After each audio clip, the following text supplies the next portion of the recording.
Assim como foi a sessão que trata e fala a respeito de Abraão. Nós vimos pelo menos 3 circunstâncias, 3 momentos na vida de Abraão que evidenciaram a sua fé.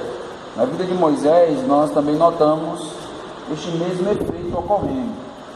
Nós não vamos notar 3 circunstâncias acontecendo aqui na vida de Moisés. 2 nós já estudamos, vamos hoje concluir com esse último evento que evidenciou uma fé.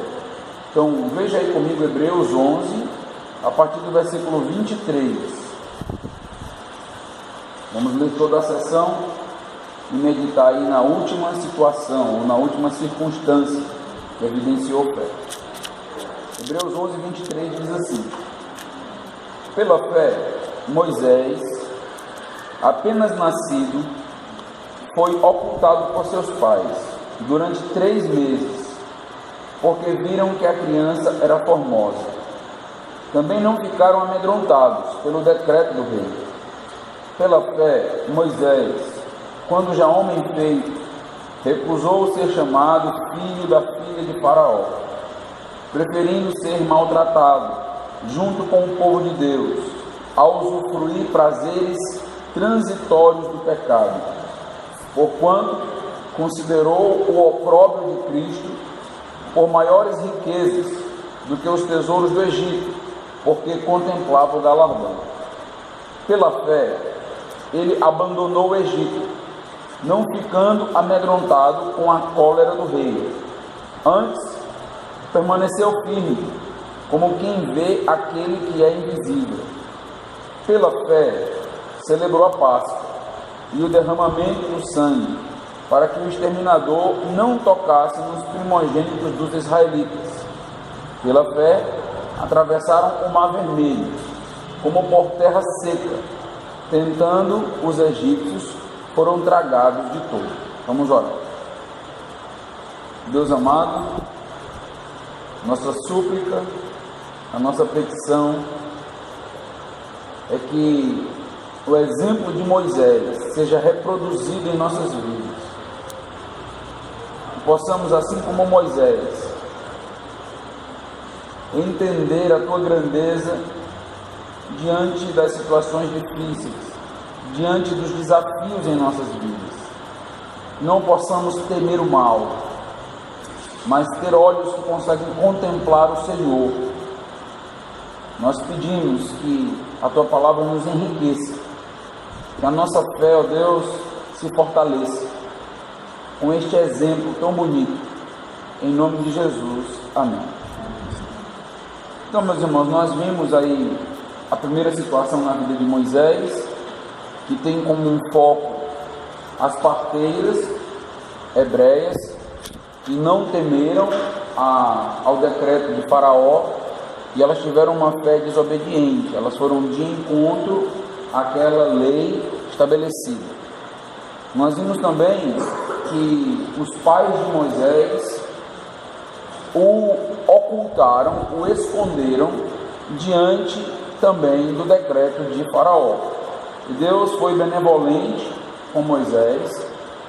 O texto diz que eles esconderam Moisés porque ele era formoso, e nós já vimos no livro de Atos que ele era formoso aos olhos de Deus, não era simplesmente beleza física, simpatia, mas a própria família de Moisés, os pais entenderam que Deus tinha um projeto para Moisés, e Moisés seria aquele libertador do cativeiro, e então ele foi preservado.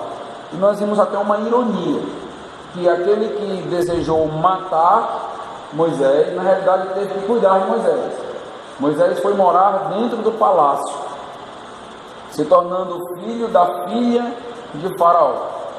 E nós trabalhamos aqui, na semana passada, que enquanto os homens, enquanto a humanidade sonha em enriquecer, sonha em ter privilégios, sonha em ter recursos, Moisés abriu mão de tudo isso, porque Moisés tinha os olhos fixos na eternidade. O texto nos diz que ele abriu mão de tudo isso porque ele contemplava o galardão. Isso não significa que riqueza seja algo danoso, seja algo demoníaco. A ideia não é essa, que ninguém pode prosperar, mas a ideia é que o coração de Moisés não estava nas riquezas, não dependia das riquezas para ter sua alegria.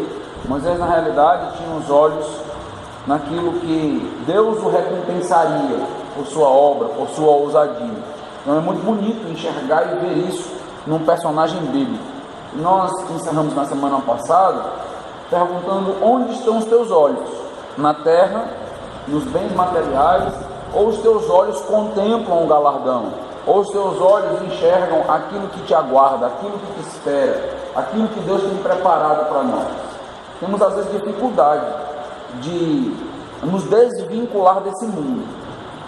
Às vezes a rotina, o trabalho, o dia a dia, casa, filhos, família, não permite que os nossos olhos possam enxergar além daquilo que nós vivemos, além das situações, além das circunstâncias. E Moisés aqui enxerga muito além. O anseio de Moisés, o sonho dele, não era meramente enriquecer, porque ele tinha tudo isso e abriu mão. É por isso que a Bíblia vai nos dizer no livro de Hebreus capítulo 11, que Moisés é um dos homens pelo qual esse mundo não era digno. Ele pensava diferente, ele sentia diferente, e assim deve ser também os nossos corações. Nós não podemos pensar como o mundo pensa, ter os mesmos sonhos, projetos e desejos do mundo, porque na realidade a nossa visão deve ser completamente diferente, porque o nosso Deus é diferente. O nosso Deus não é o dinheiro, o nosso Deus não é o status, o nosso Deus não é o poder, o nosso Deus está muito acima de tudo isso que esse mundo pode nos dar. Nessa terceira sessão, nós temos a partir do versículo 27, uma descrição de que Moisés abandonou o Egito, não ficando amedrontado com a cólera do rei, antes permaneceu firme. Então, de que episódio Hebreus está tratando aqui, onde Moisés não se amedrontou? Nós temos pelo menos dois momentos entre Moisés e Faraó. Um primeiro momento, Moisés se amedronta, é aquele momento onde ele está diante de Faraó, porque ele matou um hebreu. Abra lá em Êxodo capítulo 2 e veja a descrição que é dita a respeito de Moisés ali. Êxodo capítulo 2. Êxodo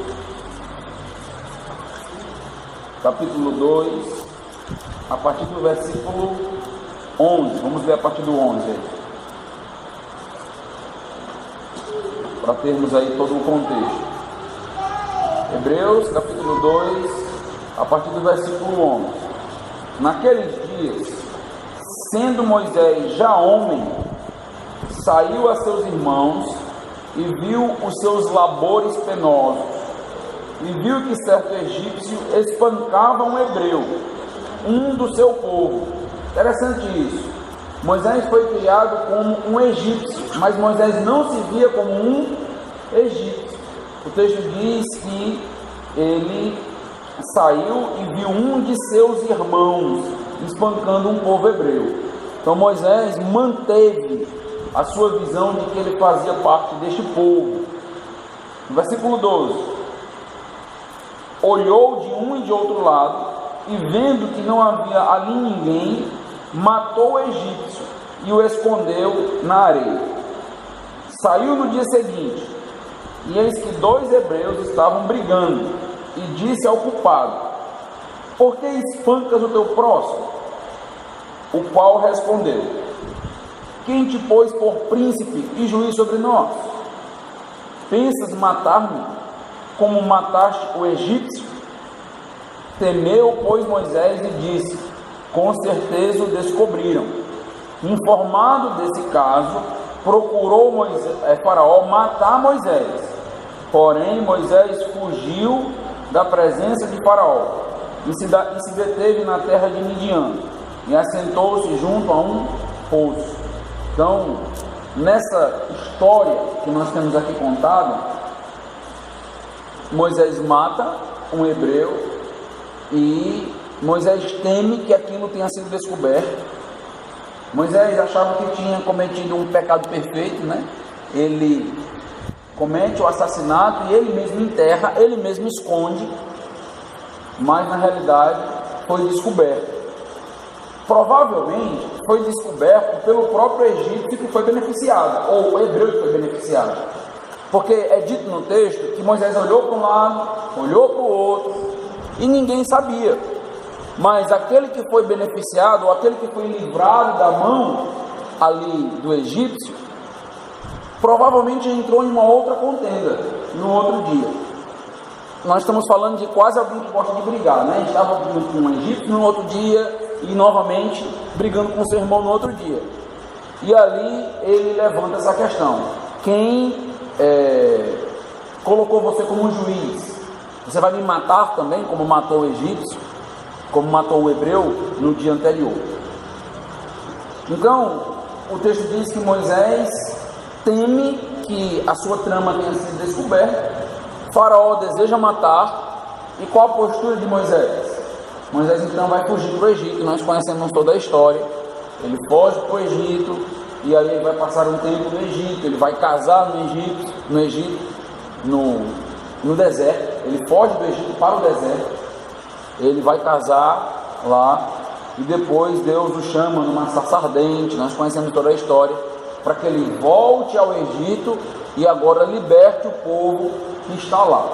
Então Hebreus 11 vai fazer um contraste entre um primeiro momento que Moisés temeu a Faraó, quando ele saiu, quando ele fugiu por temor, e um segundo momento onde ele abandona o Egito. E abandonar o Egito aqui também tem todas as implicações da imoralidade do Egito, da riqueza do Egito. Ele sai do Egito não ficando amedrontado com a cólera do rei, antes permaneceu firme, como quem vê aquele que é invisível. Esse momento aqui do abandono não está tão ligado assim ao que eles usufruíam do Egito. Isso é o primeiro momento.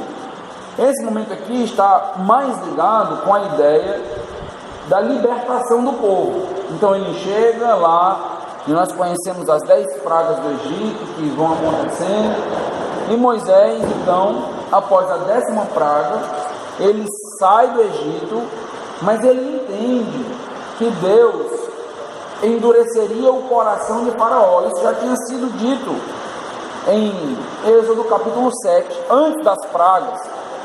Já tinha sido dito que Deus endureceria o coração de Faraó. Ou seja, Moisés sabia que Faraó iria persegui-lo. Ele sabia que Faraó iria tentar matá-los, mesmo tendo libertado ou liberado o povo.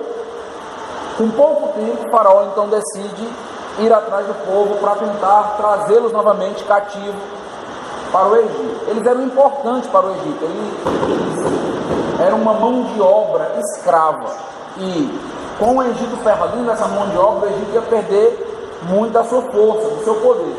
Então o Faraó resolve trazer de volta o povo do Egito. O que chama a atenção no versículo 27 de Hebreus é o finalzinho do versículo, que diz que Moisés permaneceu firme, como quem vê aquele que é invisível. O que é que significa? Significa que Moisés não teme a Faraó. Ele sai, ele leva o povo, e ele não teme a Faraó. Por quê? Porque ele consegue ver a Deus, ele consegue entender que Deus é quem está levando o povo, que o projeto é de Deus, que o êxodo é uma ordem de Deus. Ele não estava vendo literalmente a Deus, mas é como se ele estivesse vendo a Deus, é o que o texto está dizendo. Então ele não teme por conta de Deus. E o que o texto quer nos ensinar é que Moisés tinha uma fé que conseguia ver a Deus de tal maneira que todos os outros temores desapareciam, que o temor de Faraó desaparecia. Moisés entendia que de fato Deus era real, de que de fato Deus estava à frente, E por que tudo isso é importante? Porque é importante destacar essa postura e essa fé que materializa Deus. Por que isso é importante? Porque muitas das vezes nós podemos cair no erro de falar de Deus de uma maneira muito abstrata, de falar de Deus, mas na realidade não acreditar mesmo nesse Deus, de entender que Deus está conosco, de entender que Deus vai à frente, mas ser algo meio que vazio, meio que sem sentido, como se a gente chegasse a duvidar de que Deus está realmente à frente dos seus projetos, dos seus planos, quando principalmente chega as dificuldades, quando chega um faraó, quando chega uma luta, quando chega uma perseguição, quando chega algo para nos colocar medo. E é nesses momentos que nós precisamos mais ver a Deus, nós precisamos ter mais a certeza e a convicção de Deus, de que Deus está conosco, de que Deus não nos desampara, de que somos povo de Deus e que estamos fazendo a sua vontade, vivendo de acordo com a sua vontade, e por isso não devemos e não precisamos temer nada. Então, a visão de Moisés é a visão descrita pela fé em Hebreus 11. Quando você chega em Hebreus 11, logo nos primeiros versículos, é dito que a fé é a certeza de coisas que se esperam, a convicção de fatos que não se veem. Interessante isso. E Moisés não via. O texto diz lá que Moisés tinha firmeza, permaneceu firme, como quem vê aquele que é invisível. Moisés não via, mas a sua fé fez com que ele entendesse que Deus era real, fez com que ele tratasse Deus como sendo real. Isso é muito importante, ter uma fé que sai de um misticismo evangélico, que sai de uma noção vazia de Deus, mas que de fato consegue ter olhos espirituais que contemplam a Deus, que sabem que Deus é real, é material, é concreto. Então Moisés aqui lança fora todo medo, todo temor pela presença de Deus. Isso aqui é importante. Quem lança fora o medo em nossas vidas é Deus. É o entendimento de que Deus é real, de que Deus está presente. Então não adianta simplesmente a gente tentar lançar ou criar estratégias para não temer, para vencer nos momentos de dificuldade. O que vai nos fazer ficar de pé na dor, na luta, na perseguição, é a certeza da existência de Deus.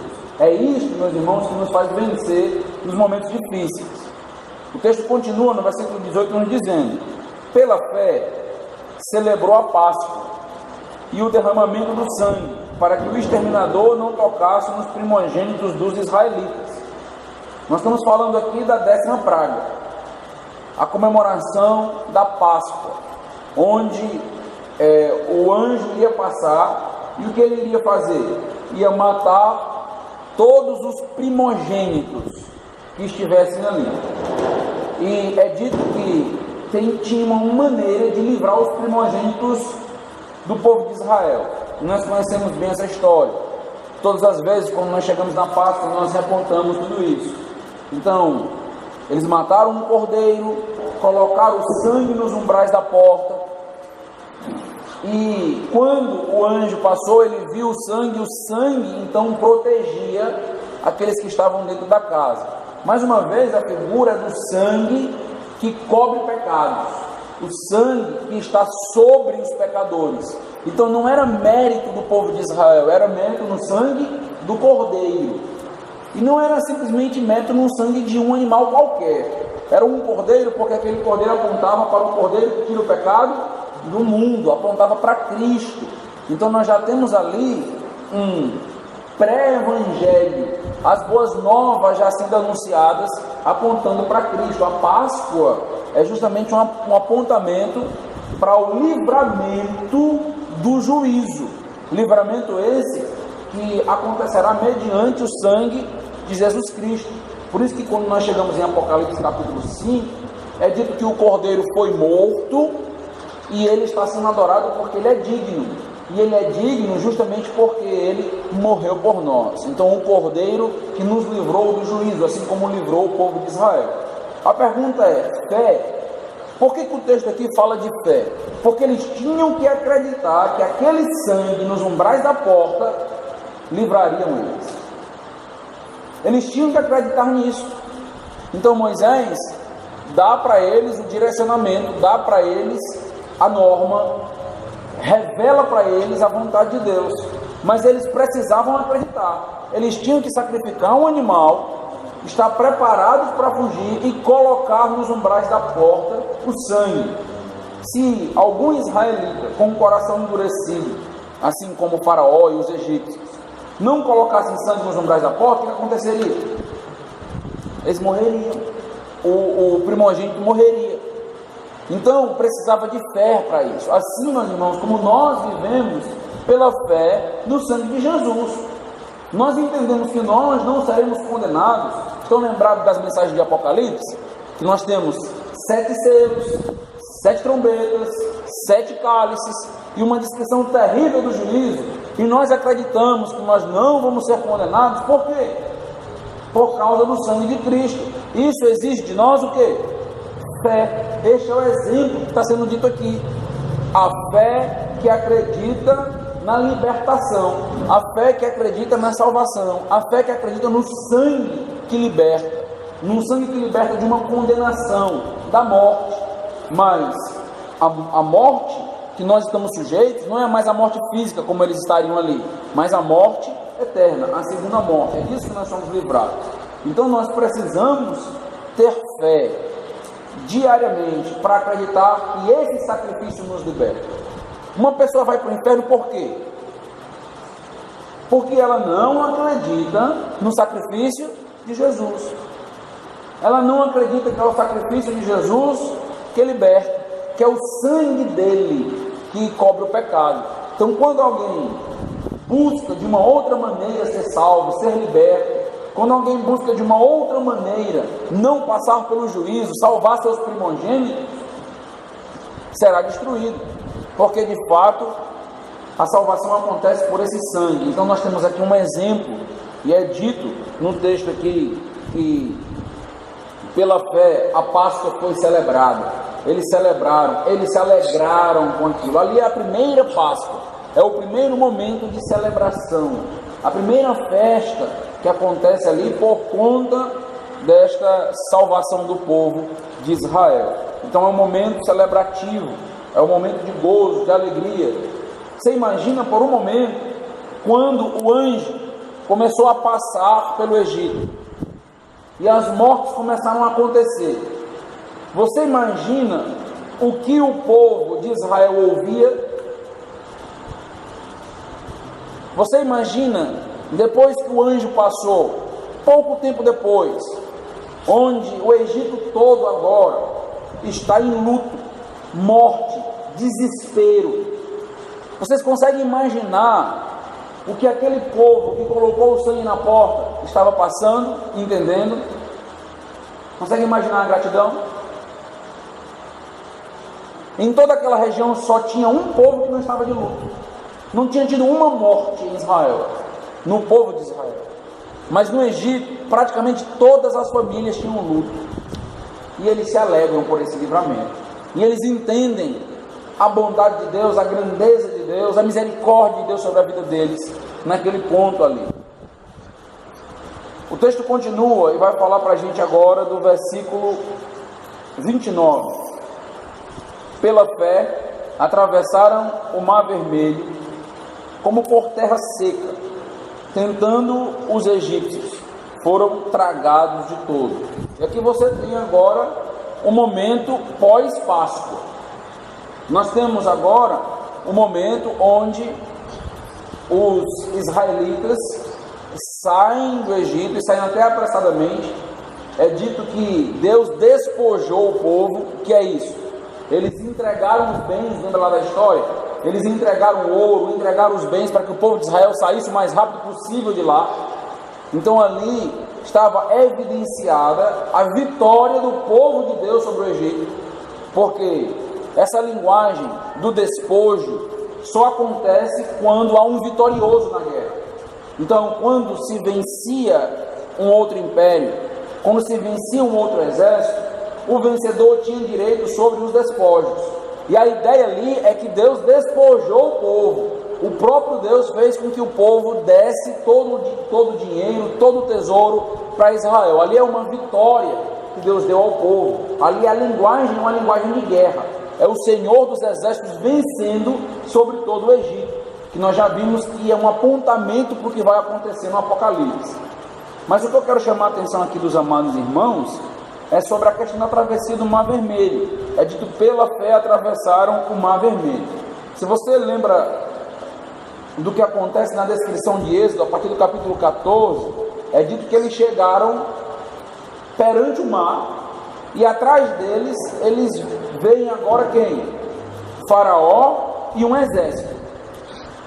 E por um momento, eles se veem literalmente num beco sem saída, ou num mar sem saída. Eles olham para o mar e dizem, pronto, na nossa frente tem o mar.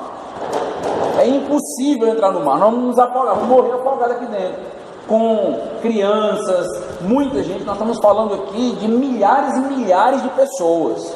A estimativa é que quando o povo de Israel saiu do Egito, saem milhões de pessoas do Egito. Então, nós não estamos falando de poucas dezenas de pessoas, é uma multidão gigantesca diante do mar. E um exército preparado. O texto vai nos dizer lá em Êxodo que tinha uma cavalaria, eles estavam armados para poder levar o povo de volta.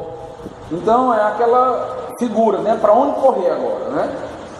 Então eles se viram numa situação muito delicada. E Deus diz para Moisés: Moisés, vocês vão atravessar o mar. Moisés, você vai estender aí a vara, o bastão, e o mar vai se abrir. E vocês vão entrar pelo mar adentro, e eu vou salvá-los através do mar. Talvez se Deus falasse isso para a gente, se fosse eu com a vara na mão, ou você, a nossa tendência seria: Senhor, como assim? O mar, o Senhor vai abrir o mar, o que é isso? A gente vai passar com os pés enxutos pelo mar?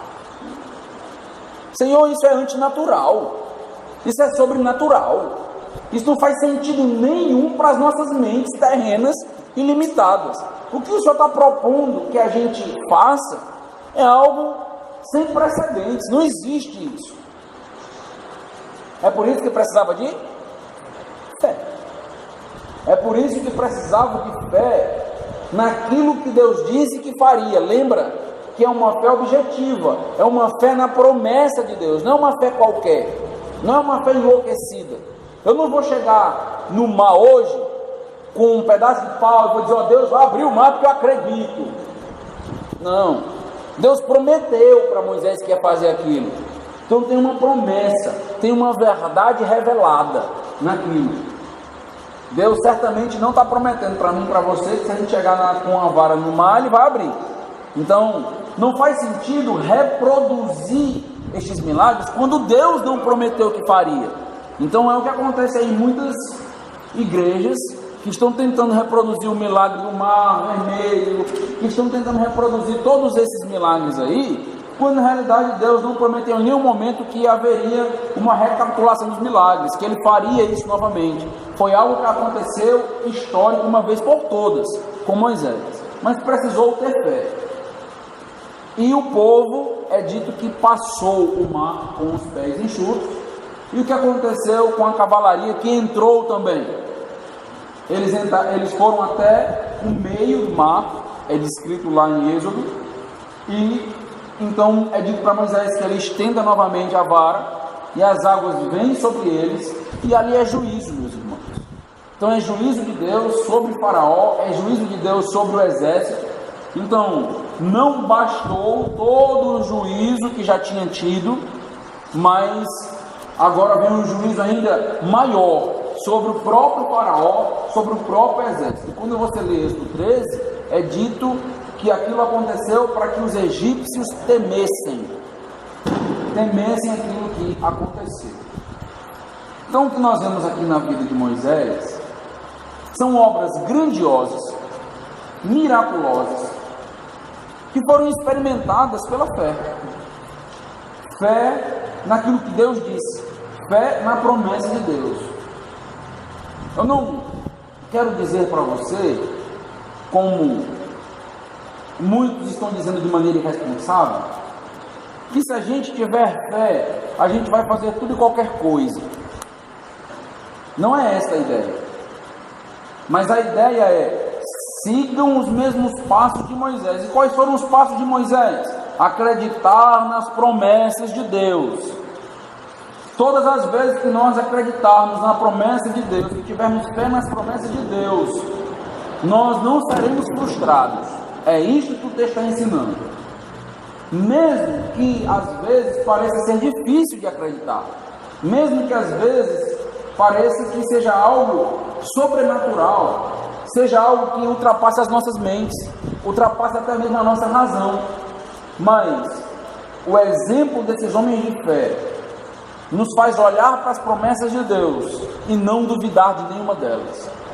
Então não duvide daquilo que Deus diz na sua palavra. Não duvide daquilo que Deus tem preparado para nós. Não duvide da presença de Deus. Não duvide da sua grandeza. Não duvide daquilo que Ele tem preparado para nós. E quantas promessas maravilhosas nós temos em Deus. Nós poderíamos fazer um exercício aqui com a igreja e perguntar quais são as promessas de Deus para a igreja. E Deus tem diversas promessas para nós. Promessas de que Ele não nos desampara, promessa de que Ele está conosco todos os dias, como nós lemos na grande comissão, promessa de que Ele indo nós receberíamos o Consolador, que o Espírito Santo habita dentro de nós, de que a igreja em nenhum momento vai ser uma instituição falida ou fracassada, de que as portas do inferno não prevalecem contra o povo de Deus, por causa do próprio Deus. E aí nós temos, meus amados irmãos, promessas e mais promessas na palavra de Deus. E qual o incentivo de Hebreu? Tenha a mesma mentalidade de Moisés. Viva como Moisés viveu, pela fé. Enxergue Deus de maneira que Ele se torne concreto na sua frente, não apenas um ser místico e abstrato. E não tema as demais circunstâncias. Porque quando nós acreditamos naquilo que Deus faz, naquilo que Deus promete, o temor é mandado embora, é esvaziado dos nossos corações. E os nossos pés tocam a terra seca, obra do milagre de Deus. Então é este Moisés que é exemplo, e de Moisés a igreja precisa. Ele é um exemplo para que outros Moisés se levantem e tenham a mesma postura e a mesma fé dele. Vamos orar. Deus amado, nós estamos notando aqui várias evidências da fé de Moisés. É uma fé que não duvida, é uma fé que não oscila, é uma fé que não teme, é uma fé que enxerga o Senhor como concreto, que entende que o Senhor é real. É uma fé, ó Deus, que confia e acredita nas tuas promessas. Que exemplo de fé nós temos neste personagem. Nós precisamos, ó Deus, nos espelhar nesses heróis. Precisamos olhar para como eles encaravam a vida, para como eles encaravam as circunstâncias difíceis. Precisamos, ó Deus, notar como eles se depararam com o mar e notaram que o Senhor seria fiel e concretizaria a tua promessa, abrindo aquele mar e livrando o povo. Ó Deus, como nós precisamos de mais fé, como nós precisamos da fé deste personagem. Nos ajuda, ó Deus, a ter a fé correta. Nos ajuda, ó Deus, a sermos também exemplos de fé. Como seria bom se ouvíssemos dos teus lábios